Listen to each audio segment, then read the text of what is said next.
नमस्कार, news nation देख रहे हैं और मैं हूं आपके साथ रंजन सिंह। महागठबंधन के सीट बंटवारे में पेच फंस गया है। बता दें आपको कि कांग्रेस 70 सीट पर अड़ी हुई है, तो वहीं वीआईपी 35 से 40 सीटों पर जो है वो लगातार इस बात की डिमांड कर रही है। लेकिन आपको बता दें कि राष्ट्रीय जनता दल भी इस पर अड़ गई है और भाकपा माले की अगर हम बात करें तो भाकपा माले के साथ जो है वो सीटों का बंटवारा हो चुका है। लेकिन कांग्रेस 70 सीट से कम पर चुनाव लड़ने को तैयार नहीं है। और साथ ही साथ अगर बात की जाए तो तेजस्वी यादव का यह कहना है कि जिस तरीके से लगातार जो लोकसभा का चुनाव रहा है और उसी आधार पर जो है वो सीटों का बंटवारा होना चाहिए। जिस तरीके से लोकसभा में सीटें दिए गए थे कांग्रेस को हो या फिर वीआईपी को हो, उसी आधार पर तेजस्वी यादव चाहते हैं कि सीटों का बंटवारा हो, लेकिन ऐसा हुआ नहीं है। और कांग्रेस और वीआईपी के बीच मामला जो है वो फंसता हुआ नजर आ रहा है। बता दें आपको कि सूत्रों से हवाले की मिली जानकारी के मुताबिक यह बात जो है वो निकलकर सामने आई है। साथ ही साथ यह कहा जा रहा है कि लालू प्रसाद यादव और तेजस्वी यादव ने एक आपात बैठक भी कल बुलाई है।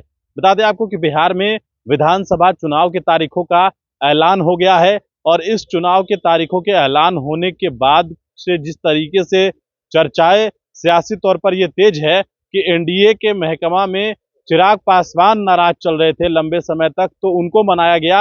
एनडीए का जब सीट फाइनल होने की बात हो रही है, लेकिन इंडिया अलायंस यानी कि महागठबंधन, तो महागठबंधन में जो सीटों का पेच है वो फंसता हुआ नजर आ रहा है।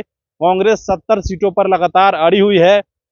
कल भी कांग्रेस के कई बड़े जो नेता है वो पहुंचे थे और मुलाकात करने के लिए, हालांकि मुलाकात हो नहीं पाई।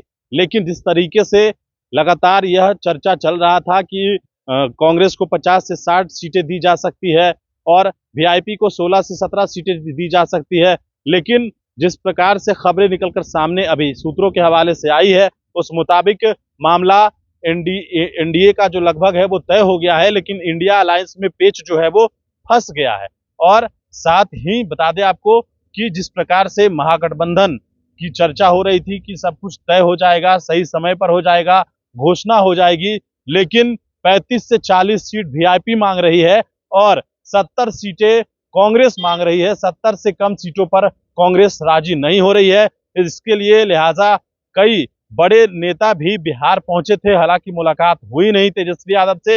लेकिन यह कहा जा रहा है कि 60 सीटें, जिस तरीके से कहा जा रहा है कि लोकसभा के चुनाव में जो सीटें जिस प्रकार से कांग्रेस के दी गई थी, उसी आधार पर कांग्रेस के वो सीटें दिया जाना, जो कहा जाए कि देने की कवायद थी, लेकिन इस पर मानने को तैयार नहीं है और तेजस्वी यादव भी इन तमाम मुद्दों पर अड़ गए हैं। लेकिन अब देखना दिलचस्प होगा कि क्या कुछ होगा सीट बंटवारे के इस फॉर्मूले में, देखना बेहद दिलचस्प होगा। जरा जो भी खबरें होगी वो हम आप तक पहुंचाएंगे। गणेश नेशन के साथ, नमस्कार।